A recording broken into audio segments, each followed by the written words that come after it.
नमस्कार। आज बात करेंगे एमपी टेट के अंतर्गत पर्यावरणीय अध्ययन के टॉपिक व्यायाम और योग के बारे में। सबसे पहले हम इसका संक्षिप्त विवरण प्राप्त करेंगे। आप भली भांति परिचित हैं कि योग जो है स्वस्थ जीवन जीने का एक तरीका है। इसका उद्भव भारत में हुआ, लेकिन अब इसे विश्व भर में विज्ञान की एक शैली के रूप में स्वीकार कर लिया गया है। अगर हम पाश्चात्य संस्कृति की बात करें, वेस्टर्न कल्चर की बात करें, तो वहाँ भी इसे वैज्ञानिक व्यायाम की एक स्वस्थ शैली के रूप में स्वीकार किया जा रहा है।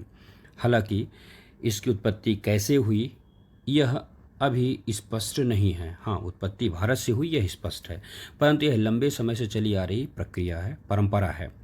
एक सामान्य जन के लिए योग में किन किन बातों को शामिल किया गया है? नियम यम नियम, आसन, प्राणायाम, प्रत्याहार, क्रिया और ध्यान, जिनकी चर्चा आगे डिटेल में होगी। यम, नियम, आसन, प्राणायाम, प्रत्याहार, क्रिया और ध्यान के अभ्यास शामिल किए गए हैं, जो व्यक्ति को तीन रूप से, शारीरिक रूप से स्वस्थ, मानसिक रूप से चुस्त और भावात्मक रूप से संतुलित रखते हैं। अर्थात तीनों आयामों से, शारीरिक, मानसिक और भावनात्मक, व्यक्ति को संतुलित बनाते हैं, पूर्ण बनाते हैं, परफेक्ट बनाते हैं। यह अंततः व्यक्ति के आध्यात्मिक विकास के लिए आधार तैयार करता है। तो आप समझ पा रहे होंगे योग का महत्व सिर्फ शारीरिक ही नहीं, मानसिक, भावनात्मक और आध्यात्मिक दृष्टिकोण से भी है। यही रीजन है कि विद्यालयी बच्चों के लिए योग पाठचर्या का उद्देश्य उनकी शारीरिक दक्षता, मानसिक विकास और भावात्मक स्थिरता पर मुख्य जोर देना है। अगर हम सामान्य चर्चा की बात करें तो योग जो शब्द है, पहली बात तो वो संस्कृत भाषा के युज धातु से बना है। अब ये जो युज धातु है, इसका अर्थ जो शाब्दिक अर्थ अगर समझा जाए तो उसका अर्थ है मिलाना या जोड़ना। आप योग शब्द का प्रयोग गणित में, मैथमेटिक्स में करते हैं, एडिशन, योग। उसी तरह आप यहाँ भी समझ सकते हैं शाब्दिक रूप से कि यह भी मिलाना या जोड़ना है। सवाल ये है किसको मिलाना, किसको जोड़ना। इसमें तीन का संयोजन है, एक शरीर, दूसरा मस्तिष्क और तीसरा है आत्मा। अर्थात योग को शरीर, मस्तिष्क और आत्मा के संयोजन के रूप में देखा जा सकता है। योग मतलब जोड़ना। किसको जोड़ना? शरीर, मस्तिष्क और आत्मा को जोड़ना या इनका संयोजन ही योग कहलाता है। अब अगर आप देखें तो साहित्यिक तौर पर साहित्य में इसका प्रयोग लक्ष्य के साथ साथ साधन के रूप में भी किया जाता है। अगर हम लक्ष्य के रूप में बात करें तो योग जो है उच्चतम स्तर पर व्यक्तित्व के एकीकरण को दर्शाता है। साधन के रूप में इसकी विभिन्न प्रक्रियाएं और तकनीकें शामिल हैं, जिनमें से कुछ विभिन्न प्रक्रियाओं की चर्चा हम आगे करेंगे। तो इस तरह से अगर आप देखें कि ये जितनी भी इसकी प्रक्रिया हैं, तकनीक हैं, वो सभी संयुक्त रूप से मिलकर योग के रूप में जानी जाती हैं। महत्व की अब चर्चा कर लें कि आखिर योग का महत्व क्या है। अच्छा स्वास्थ्य प्रत्येक मनुष्य का अधिकार है, लेकिन यह अधिकार व्यक्तिगत, सामाजिक और पर्यावरणीय कारकों पर निर्भर करता है। मुख्य रूप से पर्यावरणीय, सामाजिक कारकों के साथ साथ हम एक बेहतर रोग प्रतिरक्षा तंत्र और अपनी बेहतर समझ विकसित कर सकते हैं। जैसे इस समय इम्यून सिस्टम, इम्यूनिटी, प्रतिरक्षा की बड़ी चर्चा हो रही है। कोरोना वायरस के कारण, कोविड-19 के कारण हमारा जो ध्यान है वो हम अपने इम्यून सिस्टम या प्रतिरक्षा तंत्र की तरफ गया है। कई इसके उपाय सुझाए जा रहे हैं, उनमें से एक उपाय, एक तरीका योग को भी महत्वपूर्ण माना जा रहा है। कहा जा रहा है हर व्यक्ति को डेली, प्रतिदिन कुछ न कुछ मिनट योग, व्यायाम या इस तरह की शारीरिक गतिविधियों को जरूर देना चाहिए। तो इस तरह से योग जो है वो एक ही आयाम नहीं बल्कि कई आयाम के रूप में हमारे लिए अत्यंत स्वास्थ्य एक सकारात्मक अवधारणा है। सकारात्मक स्वास्थ्य केवल बीमारियों से मुक्त होना ही नहीं, बल्कि इसमें विशिष्ट कारकों के विरुद्ध प्रतिरोधक क्षमता तथा रोगों के लिए सामान्य प्रतिरक्षा की समुचित मात्रा के विकास के साथ साथ स्वस्थ होने की ऊर्जावान अनुभूति भी शामिल है।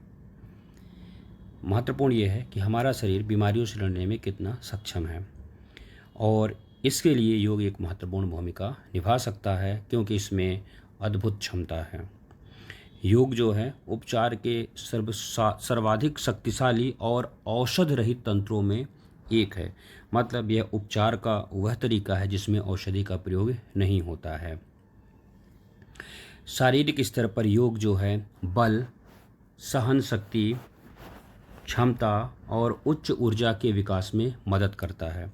यह व्यक्ति को मानसिक स्तर पर उन्नत एकाग्रता, शांति और संतोष के साथ साथ सशक्त भी बनाता है, जो आंतरिक और बाह्य सामंजस्य प्रदान करता है। इस प्रकार विद्यालय स्तर पर योग का लक्ष्य बच्चों के शारीरिक, मानसिक और भावात्मक स्वास्थ्य के लिए एक सकारात्मक और स्वस्थ जीवन शैली को प्रोत्साहित करना है।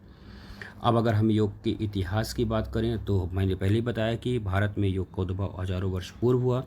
इसकी उत्पत्ति जो है सुख प्राप्त करने और दुखों से छुटकारा पाने की विश्वव्यापी इच्छा के कारण हुई। जैसा कि जनश्रुति है कि शिव को योग का संस्थापक माना गया है।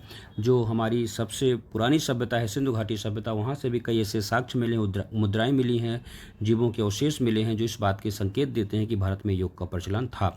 लेकिन योग को व्यवस्थित स्वरूप किसने प्रदान किया, वो हैं पतंजलि, जिन्होंने योग दर्शन का प्रतिपादन किया। तो इस तरह से पतंजलि के योग दर्शन में योग का व्यवस्थित उल्लेख देखने को मिलता है। महर्षि पतंजलि ने योग के अभ्यासों को व्यवस्थित किया और पतंजलि के बाद कई योगियों ने इसके विकास में अपना योगदान दिया और इसके परिणाम स्वरूप योग अब पूरे विश्व में फैल चुका है।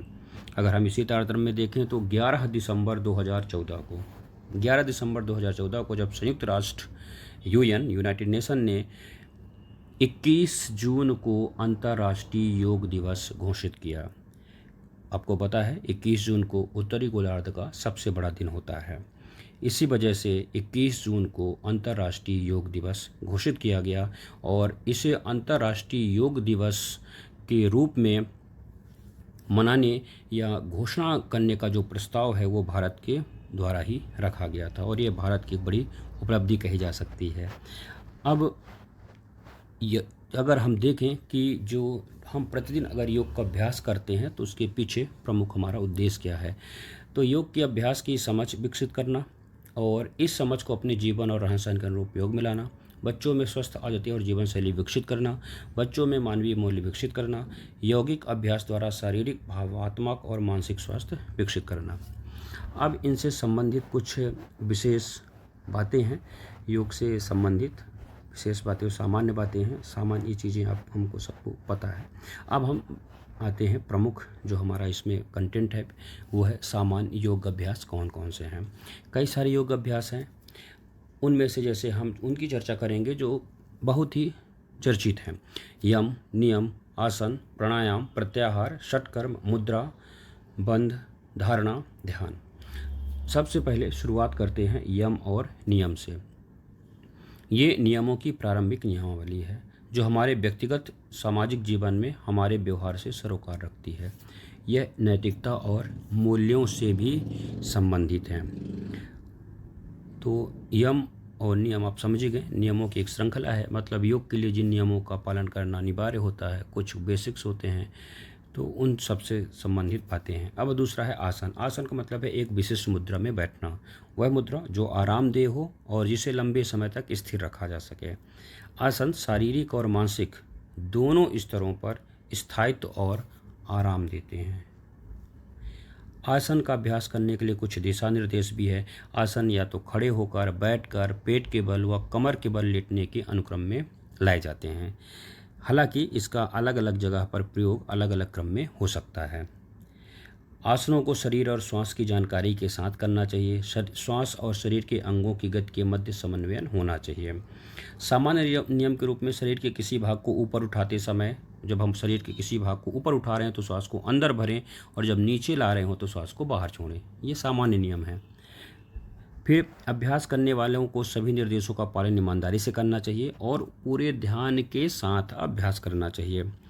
अंतिम स्थिति चरणबद्ध तरीके से प्राप्त करनी होती है और शरीर के भीतर आंतरिक सजगता से उसे बंद आँखों के साथ बनाए रखना चाहिए। आसनों की अंतिम अवस्था को जब आरामदेह हो बनाए रखना चाहिए। तो ये कुछ आसन से संबंधित प्रमुख बातें हैं। और अब इसके बाद हम आगे अगर देखें तो वो है प्राणायाम। प्राणायाम श्वसन की तकनीक है। मतलब ये है कि ये श्वसन प्रक्रिया को नियंत्रित करता है। प्राणायाम ऐसी तकनीक है जो श्वास या श्वसन प्रक्रिया के नियंत्रण से संबंधित है। प्राणायाम प्रचलित रूप में यौगिक श्वसन कहलाता है। योग से संबंधित सांस लेना या एक योग अभ्यास के द्वारा सांस लेना, योग के माध्यम से श्वसन करना, यही प्राणायाम है। और इस तरह से यह हमारे श्वसन तंत्र, श्वसन प्रतिरूप पर ऐच्छिक नियंत्रण है। किस तरह हम अपने जो रिस्पिरेटरी सिस्टम है, हमारा श्वसन तंत्र है, उसको किस तरह से हम ज़्यादा संतुलित बनाते हैं। तो इस तरह से प्राणायाम जो है, ध्यान रखना है, श्वसन तंत्र के स्वास्थ्य को प्रभावित करता है। अब ये इस बात पर निर्भर करता है कि व्यक्ति के द्वारा श्वास के माध्यम से ली गई वायु की गुणवत्ता और मात्रा क्या है। यह श्वसन की लय और पूर्णता पर भी निर्भर करता है। प्राणायाम द्वारा अभ्यास करता है कि श्वसन, हृदय वाहिका और तंत्रिका तंत्र लाभकारी ढंग से कार्य करते हैं, जिससे उसे भावात्मक स्थिरता और मानसिक शांति प्राप्त होती है। अक्सर आपने सुना होगा बाबा रामदेव जी के माध्यम से कि चर्चा करते हैं कि प्राणायाम के 3 पहलू होते हैं। एक है पूरक, एक है रेचक और तीसरा है कुंभक। इनके शाब्दिक अर्थ क्या है? जैसे इसमें महत्वपूर्ण क्या होता है? सांस को अंदर लेना, सांस को बाहर छोड़ना और सांस को रोकना। इनमें से पूरक जो है वो अंतः श्वसन है। रेचक जो है वह नियंत्रित उच्छ्वसन है। मतलब एक पूरक जिसमें नियंत्रित रूप से सांस को अंदर लेना है, रेचक जिसमें नियंत्रित रूप से सांस को बाहर ले जाना है, और कुंभक जो है वह श्वसन को नियंत्रित धारण करना या रोकना है। तो प्राणायाम के 3 महत्वपूर्ण पक्ष हो गए, पूरक, रेचक और कुंभक।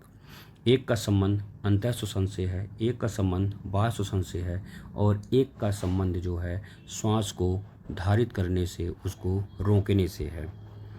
अब इनके से सब प्राणायाम से संबंधित कुछ दिशा निर्देश भी हैं। जैसे प्राणायाम यथासंभव आसन करने के बाद करना चाहिए। शीतली और शीतकारी के सिवाय प्राणायाम में श्वसन नाक द्वारा ही करना चाहिए। और प्राणायाम करते समय चेहरे की मांसपेशियों, आँखों, कानों, गर्दन या शरीर के किसी अन्य भाग में तनाव नहीं होना चाहिए। प्राणायाम करते समय संभव आँखें बंद रखनी चाहिए। प्रारंभ में व्यक्ति को श्वसन के सामान्य प्रवाह के बारे में सजग रहना चाहिए। श्वसन और उस श्वसन को धीरे धीरे लंबा करना चाहिए। टाइमिंग आपको बढ़ाते रहना है। जैसे इसमें एक सामान्य अनुपात की चर्चा की जाती है, 1:2 का। अगर हम जब अंतः श्वसन करते हैं और जब हम उस श्वसन करते हैं तो उनके बीच जो है अनुपात जो है 1:2 का होना चाहिए। लेकिन ऐसा ज़रूरी नहीं कि जब हम प्रारंभ करें तभी हम इस अनुपात को पाने का प्रयास करें। धीरे धीरे अभ्यास से इस अनुपात को पाया जाता है। अब अगर हम बात करें अगले प्रकार की, वो है प्रत्याहार। योग के अभ्यास में मस्तिष्क पर नियंत्रण। तो जिस तरह से श्वसन पर नियंत्रण करना जो था वो था प्राणायाम, उसी प्रकार से मस्तिष्क पर नियंत्रण प्राप्त करना है प्रत्याहार। प्रत्याहार का अभिप्राय जो होता है इंद्रियों के संयम से है।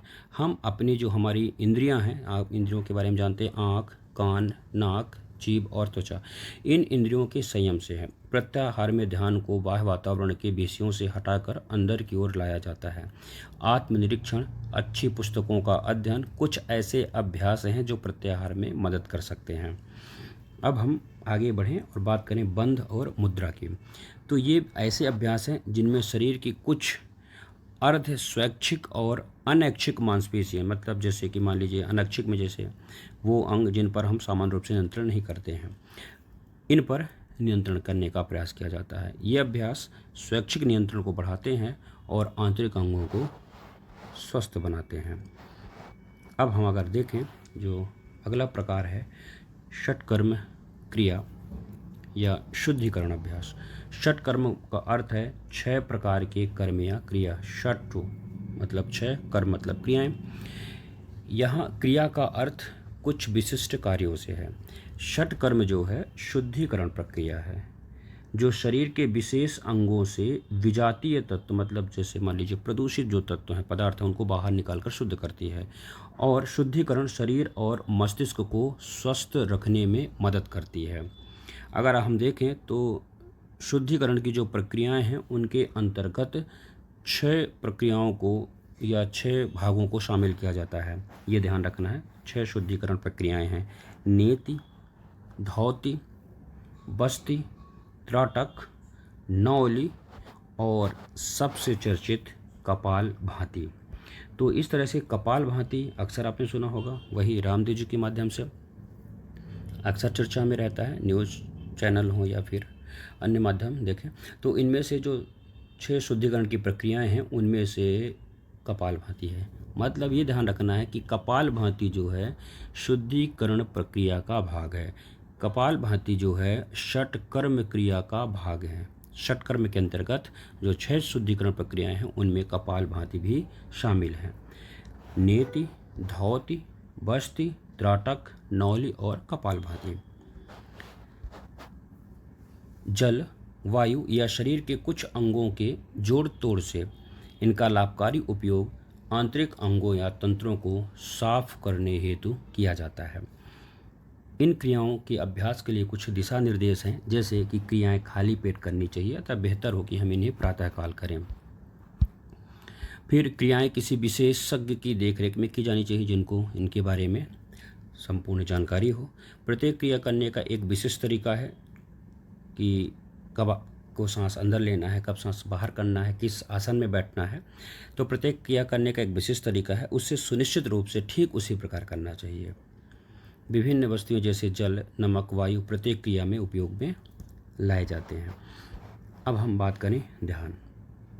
ध्यान भी अभ्यास है। ध्यान एक अभ्यास है। आपको पता है इस ध्यान ने कितने ही साधारण पुरुषों को असाधारण बना दिया। अगर आप देखें जो हमारी पौराणिक कथाएं हैं उनमें ध्यान के माध्यम से ही व्यक्ति जो हैं वो अलौकिक शक्तियों को प्राप्त करते थे।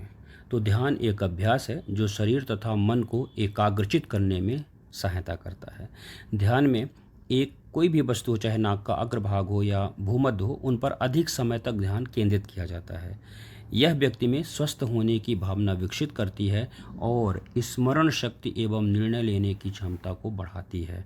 मतलब छात्रों के लिए ध्यान एक महत्वपूर्ण अभ्यास है जो उनको सफल बनाने में एक महत्वपूर्ण भूमिका का निर्वहन कर सकता है। इसके लिए भी कुछ निर्देश हैं कि आसनों और प्राणायाम का अभ्यास ध्यान में काफ़ी लंबे समय तक एक ही अवस्था में बैठने की क्षमता विकसित करने में मदद करती है। तो आसन और प्राणायाम से ध्यान लगाने की या ध्यान करने की क्षमता बढ़ती है। ध्यान का अभ्यास करने के लिए हमेशा शांत स्थान का चयन करें। आंतरिक सजगता में प्रवेश करने के लिए आंखें सरलता से बंद कर लें। ध्यान के अभ्यास के दौरान बहुत से विचार, स्मृति एवं संवेग उत्पन्न होते हैं जो दिमाग में आते हैं, उनके प्रति कोई प्रतिक्रिया नहीं करें। प्रारंभ में सामान्यतः श्वसन पर ध्यान केंद्रित करना कठिन होता है। यदि मन इधर उधर भटकता है तो अपने को दोषी ना समझें, क्योंकि सबके साथ होता है जिसने भी ध्यान का अभ्यास करना शुरू किया होता है। धीरे धीरे दृढ़ अभ्यास से आपका ध्यान आपके श्वास पर केंद्रित हो जाएगा। जब आप इस प्रक्रिया में कुछ समय संलग्न रहते हैं तो आपको पूर्ण शरीर की एक अमूर्त और अविशिष्ट अनुभूति होती है। अतः